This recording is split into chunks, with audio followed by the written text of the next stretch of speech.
Just days after the season-ending Motul Petit Le Mans wrapped up, BMW, Cadillac, and Acura took to Road Atlanta for the first IMSA-sanctioned GTP test. And while the weather may have been great, it was anything but smooth sailing for one of the manufacturers. Buckle up, cause you're about to go off in the S's.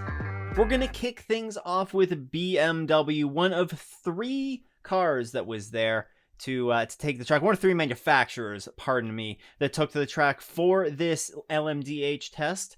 And before the test even started, it was a little bit questionable as to whether BMW was actually going to make it and be able to participate in the test. This was because just the week before, they were off testing at Watkins Glen, located in upstate New York. During this test, they experienced some less than ideal conditions. There was a little bit of rain, a little bit of wet conditions, and what ended up happening is it was a slight driver error. The car went off and had a bit of an accident. Now, while everyone was okay, there was some reported cosmetic damage, but also an unknown level of monocoque damage was caused, and the car actually had to be sent back to Indianapolis, where the Dallara team would be able to take a closer look at it and ultimately repair the chassis. Thankfully for BMW, though, it was not severe damage. The repairs were completed overnight and just in time to send that car back down the road towards Road Atlanta. Now, as you might recall, there was a display car. There was a BMW LMDh on site at Road Atlanta all weekend for fans to take a look at. This was, in fact, just a display car with the real car, of course, going through all of these repairs and travel to get back down to the track. Ultimately, the car did make it back in time for the test, though, and actually BMW LMDh, the car name, the project leader here, Maurizio Lecciuta, said that getting the car to Road Atlanta in time for the test was nothing short of a miracle. It was a great job, honestly, by the BMW team RLL, the Dallara team, to be able, they actually worked on that car overnight to be able to get it completed in time.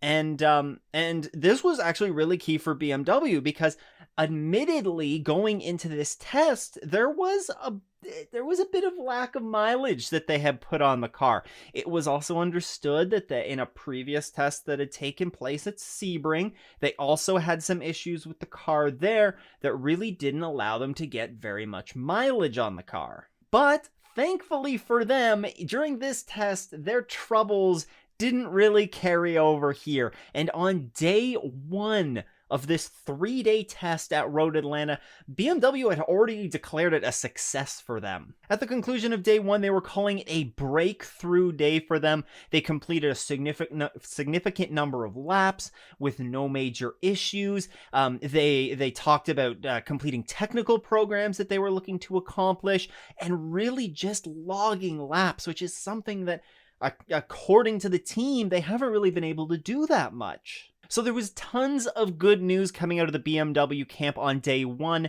No real news coming out of it on the remaining 2 days, and I'm going to go with the whole no news is good news here. All reports indicate that they were kind of just out chugging around the track for those remaining 2 days, unlike some of the manufacturers who we'll talk about here in just a second. But before we do, BMW did also announce that Sheldon van der Linde and Marco Wittmann will be the third drivers for the already full season duos that have been announced. Connor De Filippi and Nick Yaloli will be the full season duo in the number 24. Meanwhile, in the number 25, it will be Philippe Eng and Augusto Farfus. So van der Linde and Wittmann, they're going to be third drivers in both of those cars. And Colton Herta has been also announced as a fourth driver. We don't know where these third and Herta, the fourth driver, is going to fall into the lineup right now, which car they're going to be in, but Herta has been announced as a fourth driver just for Daytona. In the Cadillac garage, it was a little bit of a mixed one. They had a slow start to testing due to parts delays, actually. They didn't have parts, some necessary parts that they needed come in until later in the afternoon on day one. So in the morning on Monday, they were able to get out, do a few short runs and everything, but really they were kept off track until these parts arrived in the afternoon. Once those parts arrived, though, all indications pointed to it was a successful test for Cadillac. Most of this coming from Alexander Sims. He was quoted as saying, "It was really, really nice to get a solid haul of laps. Good times, did some fast laps as well, which was nice. It was a really good run and definitely some obvious things we can improve on, but right now we're just making the car run, putting miles on it, and that's where the focus is. Stage 2 of the learning process would be unlocking some performance. That's the bit I'm looking forward to." Now, some of this is referring to the car, but some of this is also referring to himself. Sims did previously have some prototype experience, but I believe it was back in 2012, if I'm not mistaken, for 1 or 2 races. Largely, he has been a GT3 driver and is really making the jump here into the prototype category, really head first. So he's got a little bit of adjustments to do, but also it's kind of what we've been hearing from the Cadillac camp kind of since day one. Since the first test, I think it was Sebastian Bourdais said how happy he was with the car being so close to the Cadillac DPI that they already had outrunning there, and that would give them a really nice step forward to have that baseline to compare to and to be able to build off of that and unlock more speed. So it seems like that's what they're moving towards here. And also, this car has completed a ton of mileage in testing so far. The Cadillac Twitter account, they actually announced that there have been 11,000 kilometers completed in testing for this LMDh. To give you an idea of how that stacks up, I guess to give you an idea of what that even looks like, the DPIs this past season ran a total of 11,703 kilometers in 2022 races. So 11,000 kilometers completed in testing versus 11,700 completed this past season. They've basically completed a full season of IMSA competition, and that is going to give them a lot of data points to build off of and make that car better through these testing phases and going into Daytona. The final car that was there and had the roughest time of everyone was definitely Acura. They had 2 cars actually present at this test that were regularly, well, kind of regularly getting track time, but it really got off to just a bad start for them on day one. As Tom Bloomquist was behind the wheel, he had a crash on day one that a Honda rep mentioned was a front suspension piece that failed, ultimately causing the crash. To make things even worse, Acura opted to sideline both of the cars. Well, one of them was definitely going to be sidelined for the rest of the day. That number 60 was pretty beat up after that hit. But they also decided to sideline the number 10 car out of fear that there was a manufacturing defect that could derail the whole test for them. Now, it was determined that it was indeed not a manufacturing defect, seemed to be more of a bad part, and both of the cars were able to get fixed up. Well, the 60 was able to get fixed up, and both cars were able to return to the track for day 2 of testing. Tuesday, all indications went smooth for Acura, but Wednesday, however, was not a great day once again. They ultimately had to stop testing early on the final day as Matt McMurray was behind the wheel again of the number 60 Meyer-Shank racing car, and he spun into the barriers, damaging the car. There was no reported parts failures that I've been able to see. It was just lost the rear end and got into the barriers a bit. At this point, they actually opted to take both cars off the track once again and wrap up the test early in order to protect their remaining spare parts that they have ahead of their upcoming amalgamation. Now, you'll recall, it's been a lot more of a discussion, I guess, a little bit earlier in the season, But part shortages are still very much a thing for these cars and getting them manufactured and sent over. So it's not surprising that we see that Acura has kind of shut down the test early, especially with it being so close to homologation. I'm fairly certain that that they are doing some testing sort of this week as this video is being released. Pretty sure they're beginning the homologation process at that point. So of course, very, very important that you have a car in tip-top shape with all of the required parts that you need in order to start that process, because otherwise you could be jeopardizing the cars for the beginning of the season. So it kind of makes sense why they shut them down. Still unfortunate. And at the end of the test, Honda Performance Development President David Salters said,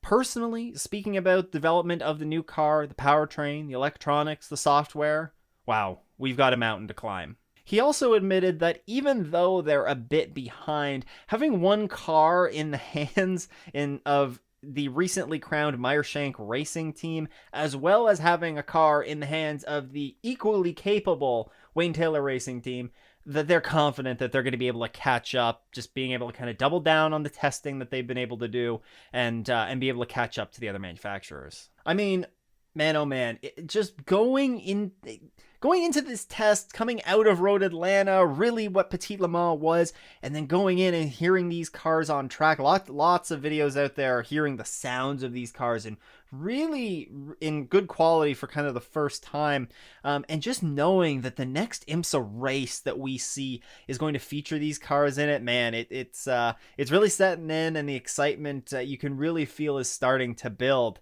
Now, coming out of this test, in my opinion, it kind of seems like Cadillac might have a bit of the upper hand here early.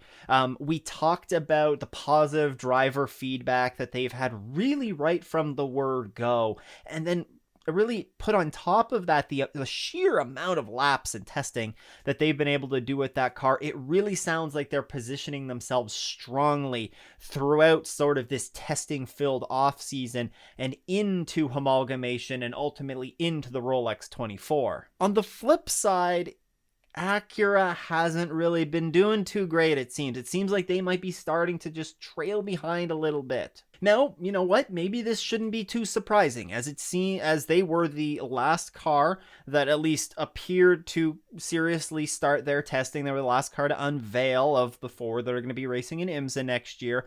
I mean, unless there was some like really low key testing that was taking place. I mean, it seems like they were the final ones to hit the track with their car.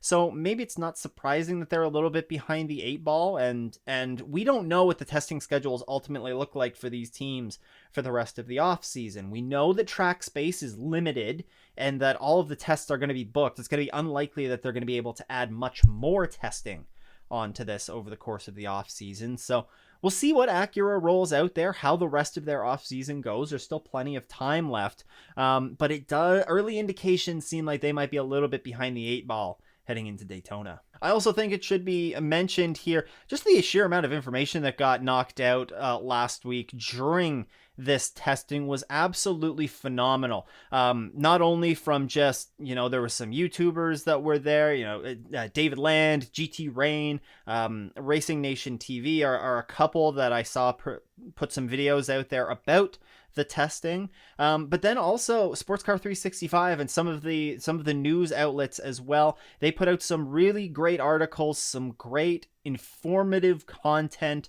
that it's really great to see that there's some more stuff picking. There's lots of excitement around the LMDh and the GTP category for next year. So I'd highly recommend going out and checking out all of those sites, those channels as well, and check out some of the stuff that they've put out. I'll stick links to that just down in the show notes. But the LMDh cars are not the only big change coming to IMSA next year. Get up to speed on everything you need to know for the 2023 season right here. A big thanks for tuning in. I hope everyone has a great race weekend and doesn't go off in the S's.